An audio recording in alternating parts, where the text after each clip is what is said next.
সোনা বাংচুক। আর মানুষটা তো আমাদের জন্যই লড়ছে, তাই না? বারবার টয়লেট কি করতে যাচ্ছে, কিছু খাচ্ছে না, এমনি এমনি টয়লেট যাচ্ছে।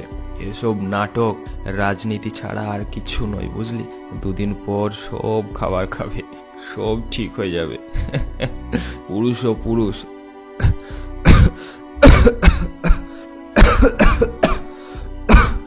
কোথায় এটা? কোথায়? হসপিটাল আছিস তুই? আমি এখানে কিভাবে এলাম? আমি তো শুধু একটু শ্বাসকষ্ট হচ্ছিল। তোর সিভিয়ার অ্যাজমা হয়েছিল।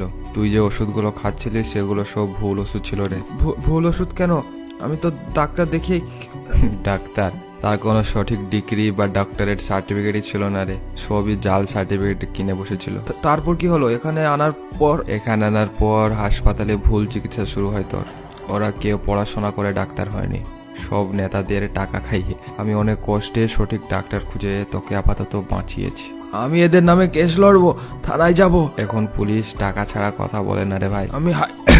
আমি হাইকোর্টে কেস লড়বো। এখন উকিলরা বিক্রি হয়ে গিয়েছে, ন্যায়ের পাল্লা এখন শুধু ক্ষমতাবানদের দিকেই ঝোলে। তাহলে কি সাধারণ মানুষদের কোনো দাম নেই?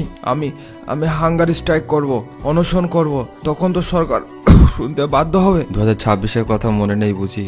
সেই সময় সোনা ওয়াংচুক স্যার দেশের জন্য, আমাদের ভবিষ্যতের জন্য দিনের পর দিন না খেয়ে হাঙ্গারি স্ট্রাইক করেছিলেন। আর তুই রিলস থেকে মজা উড়িয়েছিলি, বলেছিলি এসব করে কিছু লাভ নেই, এসব ফালতু, এসব রাজনীতি। সেদিন মানুষটার কথা কেউ বুঝতে পারেনি, আজ সবাই বুঝতে পারছে।